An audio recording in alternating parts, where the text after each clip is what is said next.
Hi, it's Joacim Cans, the singer of Hammerfall, and you're listening to Sonic Perspectives.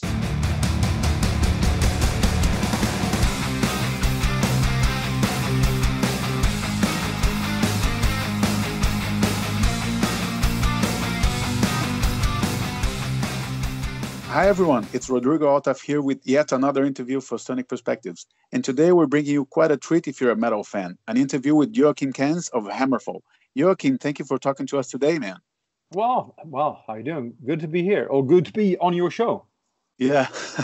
Let's hear the details of the new album Dominion, which is set for release on August 16. What can you tell us about it?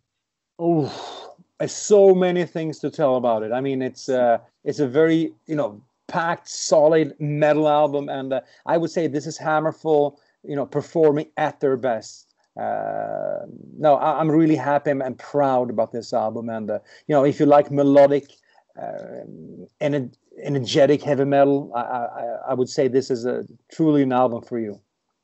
That's quite a treat indeed, man. I love the album. And what would you say is the main difference between this album and your previous one, Built to Last? I think what we started with Built to Last was something really special, and being on tour for almost 3 years, especially in North America, I would say that we really invested a lot of time focusing on that territory, because we kind of saw that territory as dead after the tour we did back in 2011, I think. But we were convinced to come back, and I think those 2 tours we did for Built to Last changed the atmosphere within the band. That we kind of got closer as a band, we got closer as human beings, and we had so much fun together. And all this created some sort of a momentum, and we took this momentum and all the energy that we had from stage into the songwriting process, because since we were touring so much in North America, we needed to be creative on tour. We needed to write while on tour. So a lot of this energy that we got on stage, actually we just directed straight into the tour bus, down into the computer when we started to write songs for the new album. We all had a motto for this for Dominion. That was that good is not good enough, it has to be great.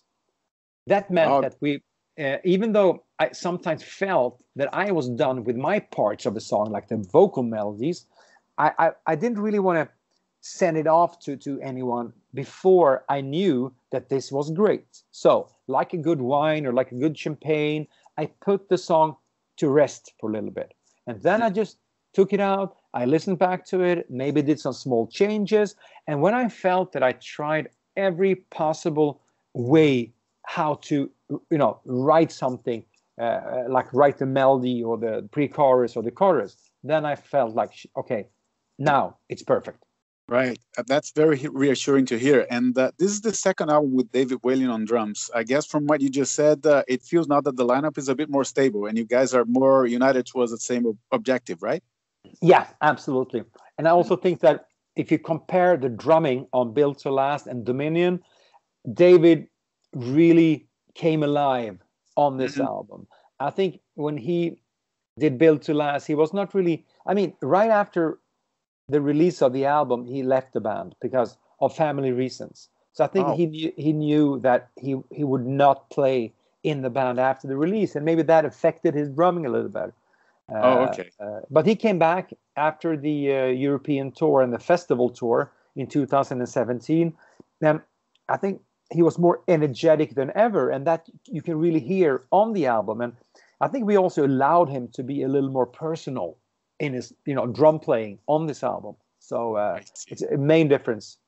He's the ultimate heavy metal drummer, in my opinion. Well, he is for sure.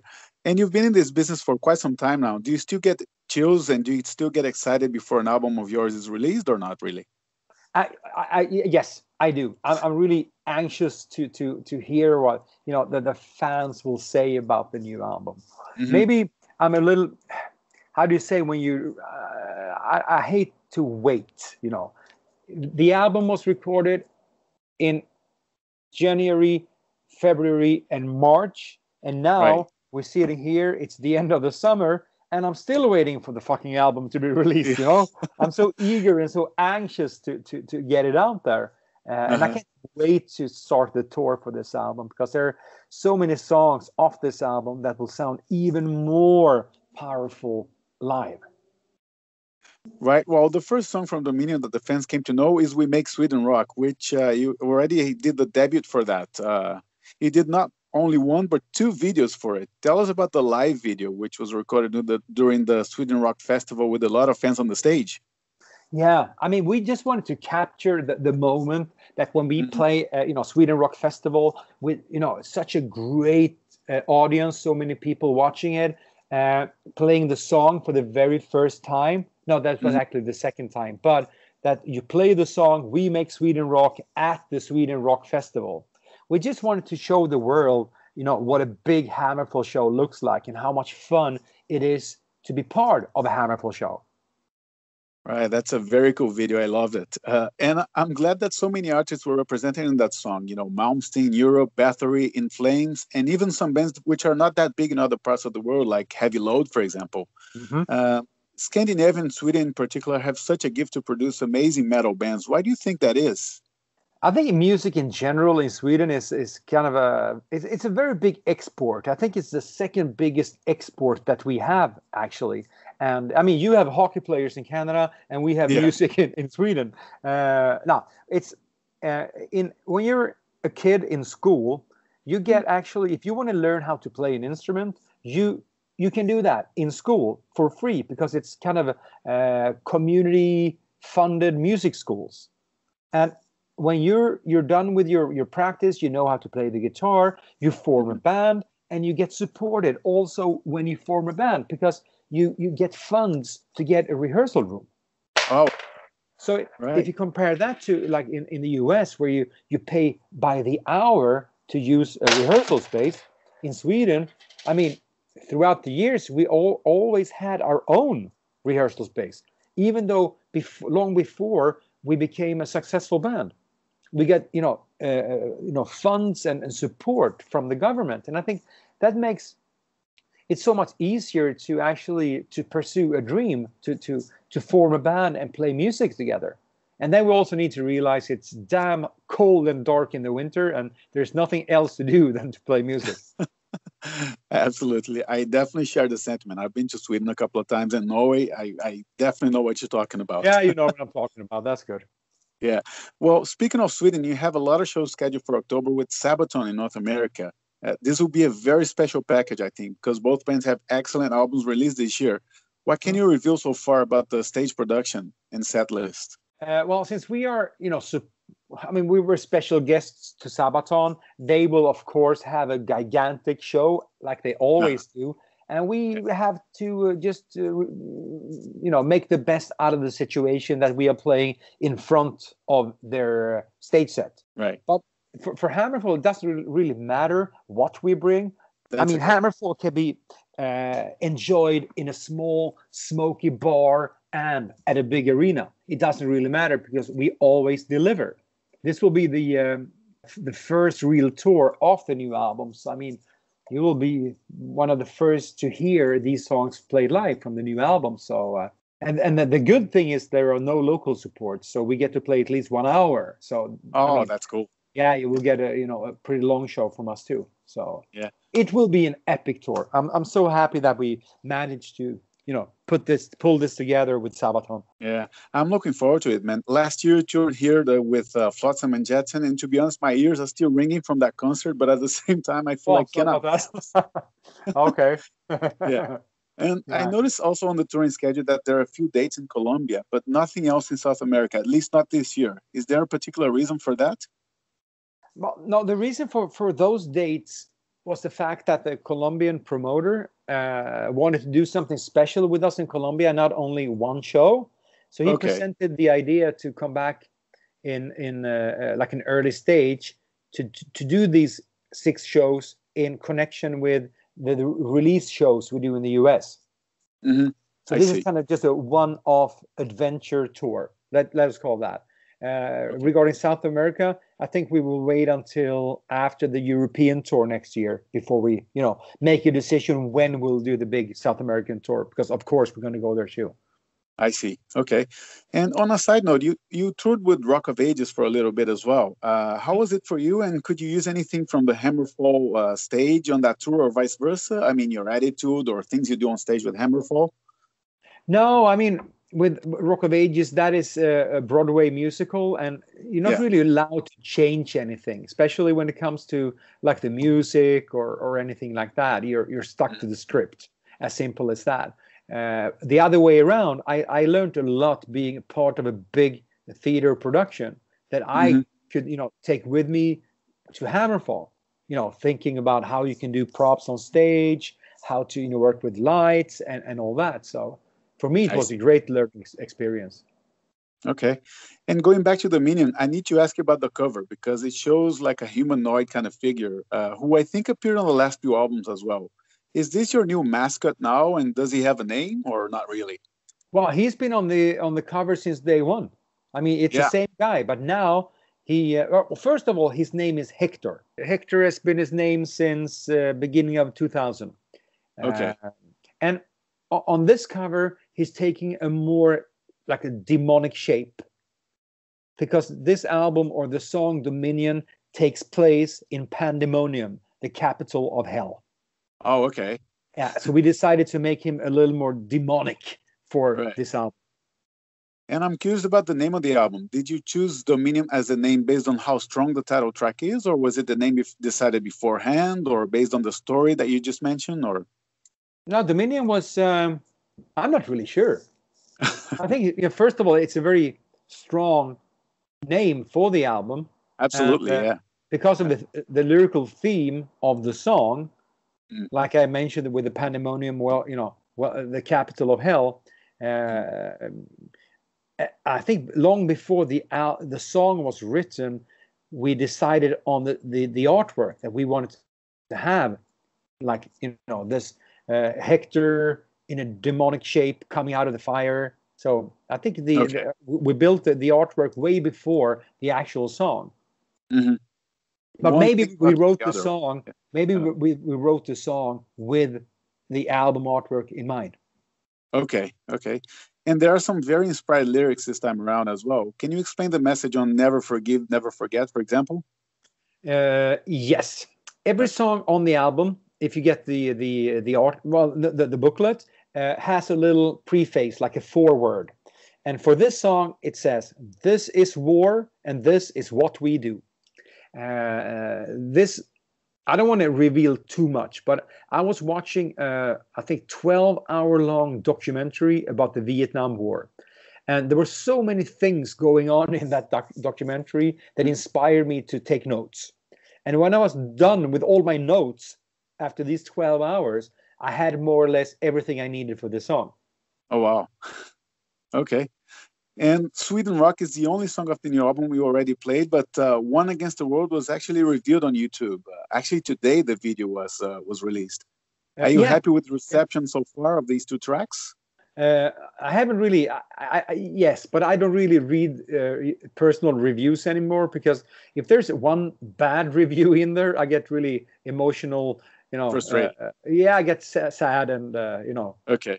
Yeah. It's so, I take it so personal if someone says something negative, so I try to avoid it. But if you look at, it's been on Spotify for 2 weeks, and I think we had like 150,000 plays so far, so it seems like people like it.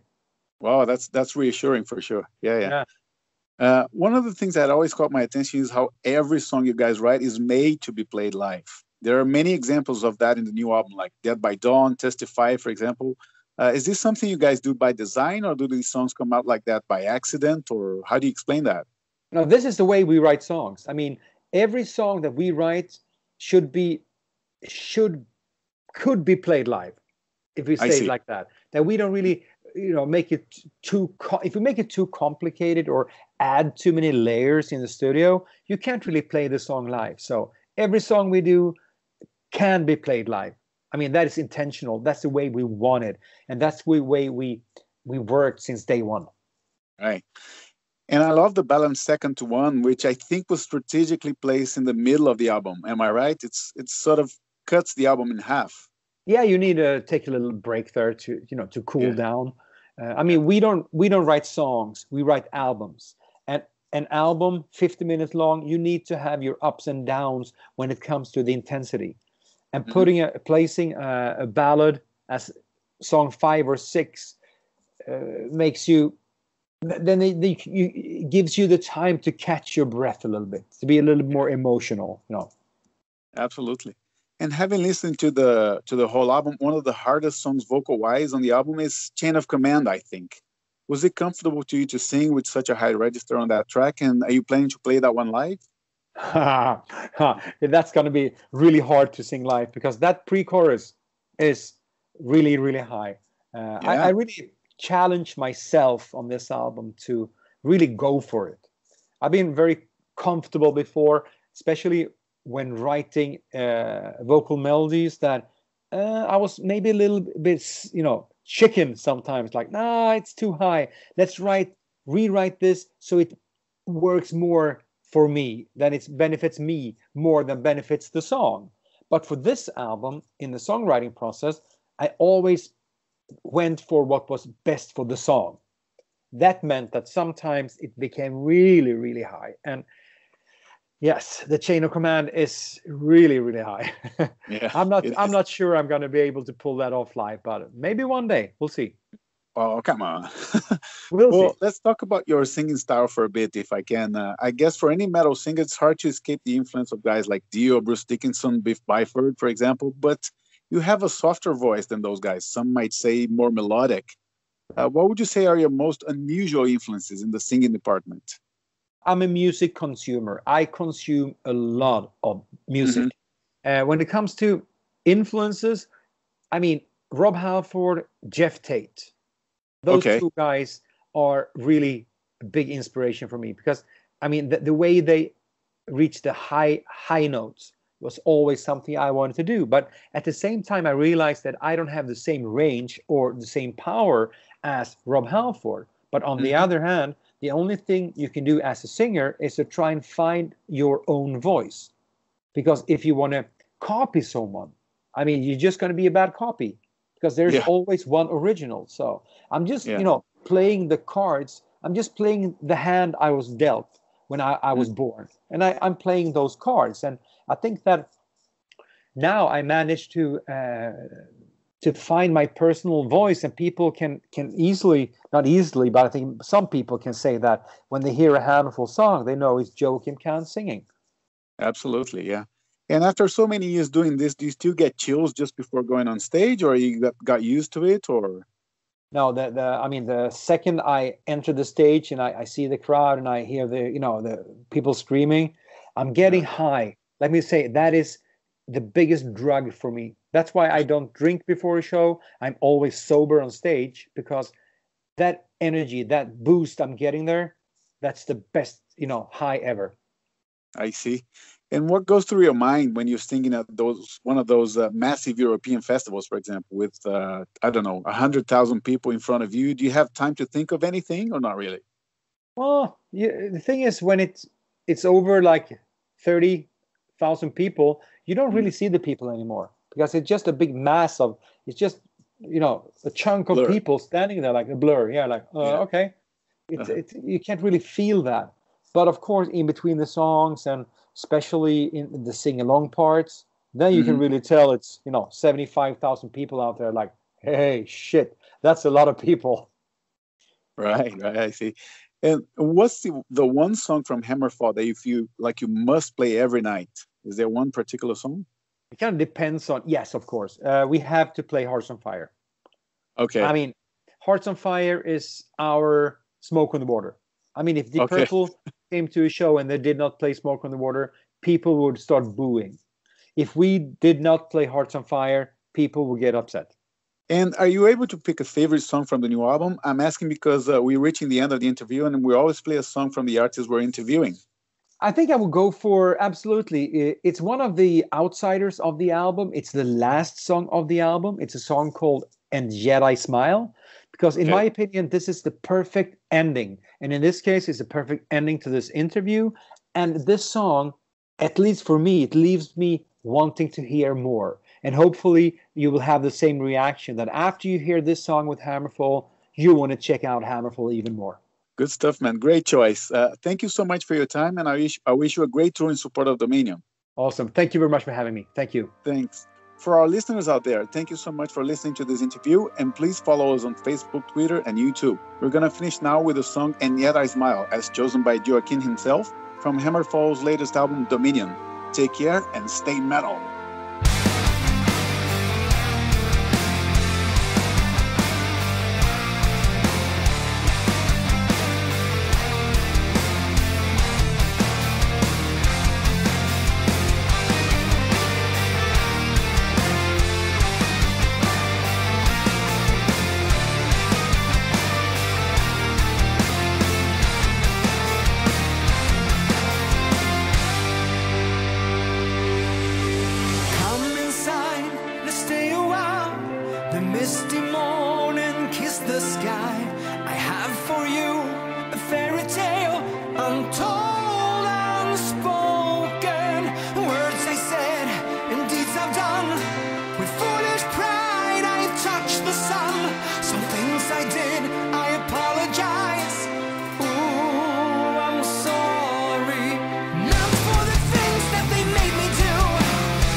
And my star cannot shine without dark.